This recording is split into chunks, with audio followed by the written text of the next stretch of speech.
Hi there. I'm Cindy Linden, and this is the Cook Along podcast. I'm not going to cook with you today. I'm going to tell you a story about a steak. And I'll tell you the end of the story before I tell you the beginning of the story. Well, it's sort of the end. At any rate, I cooked the other day the best steak I have ever cooked, and possibly the best steak I've ever eaten. Maybe at some point I had something better, but it certainly isn't coming to mind. And I just wanted to share with you what I did. Over the years, I've learned a lot of things about cooking steaks, and I still look at videos and articles about how to cook a wonderful steak, and I'm still learning things. One thing I've known for a long time is that you do not buy select beef and expect it to be a good steak. It's just not going to be what you want it to be. You want choice, which is a much better marbled steak and better quality. And that's the better way to go. And you can find it in most supermarkets. And some supermarkets are trending toward keeping only choice. And I think Kroger, for instance, is not selling select meat anymore. They're only selling choice. In a restaurant, you can get a steak that is prime beef. And it used to be that was the only place you could get prime beef was in a restaurant. So that's why their steaks were always better than what you cook at home. So the other day, I noticed that the Kroger supermarket that I shop in had some prime beef. They had, I don't know, maybe 3 different cuts. I think they had a filet mignon, a tenderloin, in other words, and they had a ribeye, and they had a strip steak, and they were all prime. They're not very big, but I thought, well, I am taking that home. And yes, it was expensive compared to other grades of meat, but I knew I was doing the right thing in bringing it home because now I would get a restaurant quality steak in my house. And so I just grabbed it. They were all the same size, and they were 10-ounce steaks. And I just grabbed one and brought it home. And when I went to cook it, I realized it was not as thick as I usually buy steaks. I like to buy steaks that are at least an inch thick. That way I know they're going to be medium rare when I am done with them. This one was less than that. It maybe was 3/4 of an inch.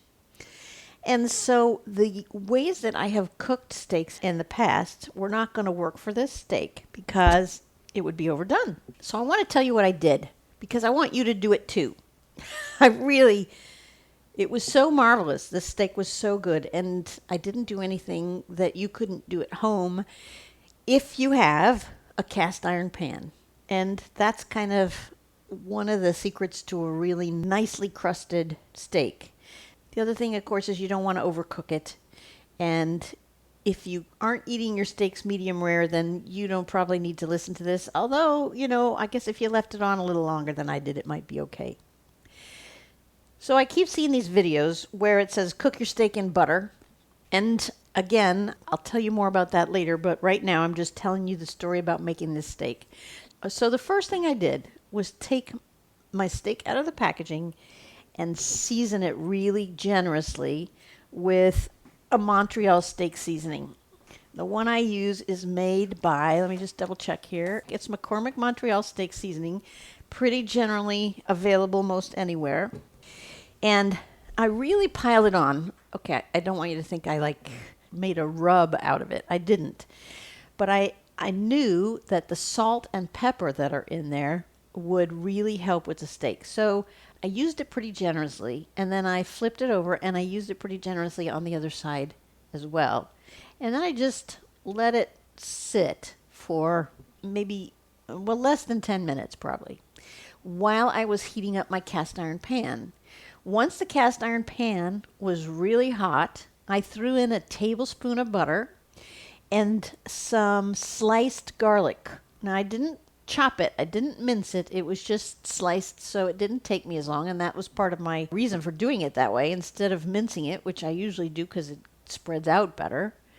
I just sliced it because the butter, I didn't want it to burn before I got the steak in there, so I just sliced it, threw it in the pan, and then I took the steak and I put it into this sizzling pan.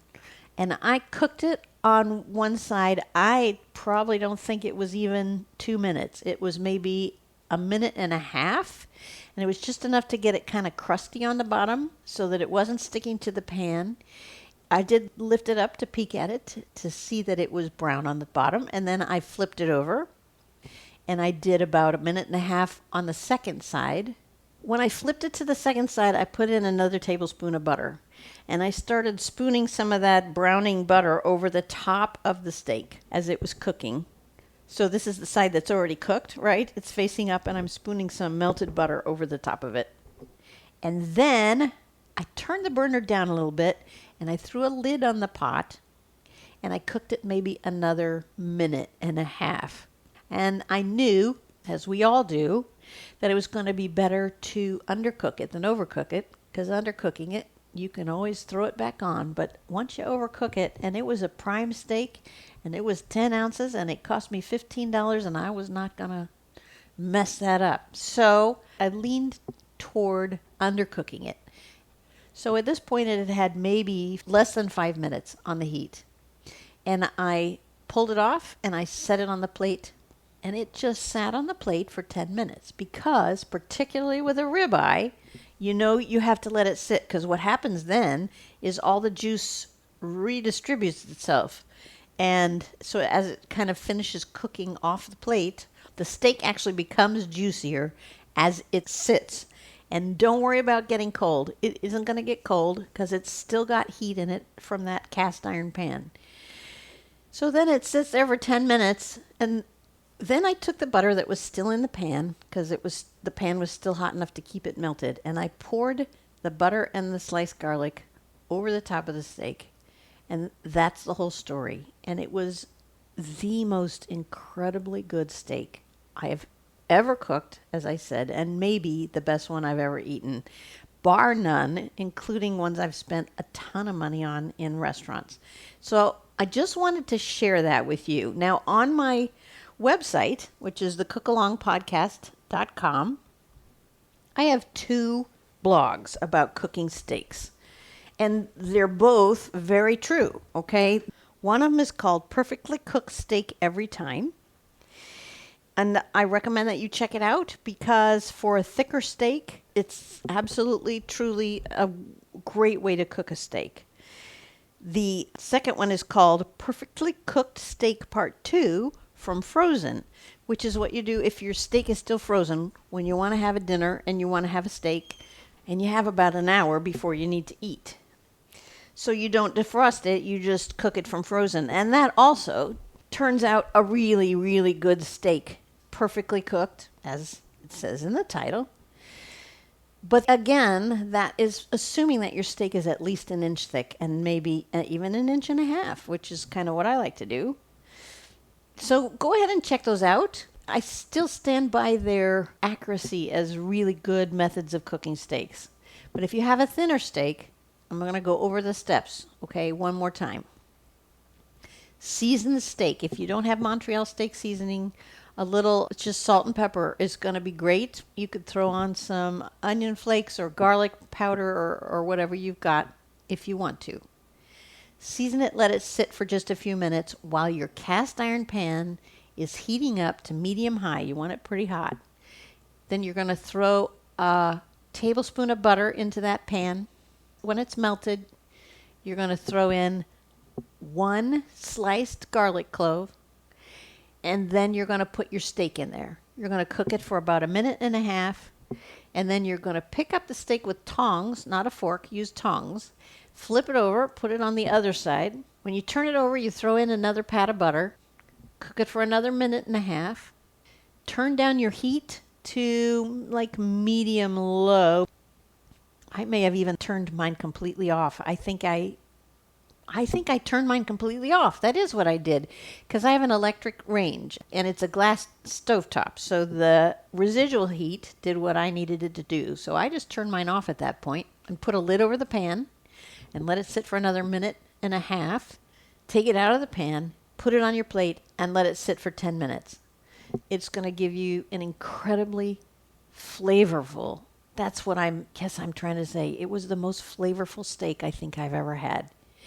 A very flavorful steak, cooked perfectly medium rare, sitting on your plate with all the juices just waiting for you to cut into it because they didn't leak out because you let it sit. That's my story about the steak. Key components: prime beef, if you can find it, butter, garlic, cast iron pan, and thyme. That's it. This is all I wanted to share with you today, and I would have cooked it with you, except the thing is, it happens so fast. It all goes so fast, I don't think I could even talk about it fast enough to keep up with what I was doing on the stove.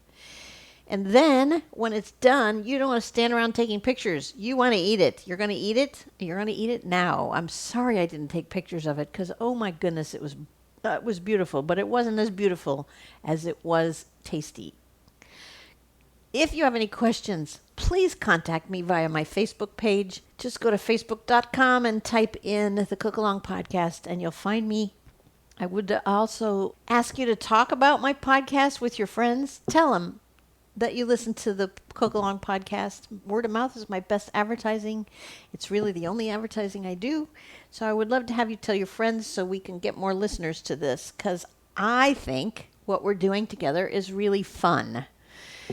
As always, I invite you to contribute to the making of this podcast by visiting my Patreon page. Just go to patreon.com and type in the Cook Along Podcast, and you can get recipes. In fact, I'll go ahead and outline this on a piece of paper as well, or not a piece of paper, but you know what I mean, in a printable version so that you can print it out if you want to on the Patreon site.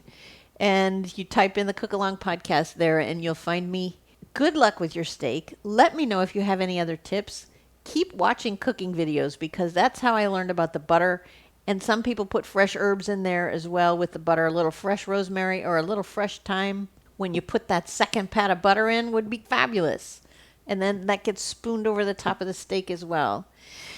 Check out my website for accompaniments to this steak. There are all kinds of yummy side dishes to go with it, and even more yummy desserts to come after it.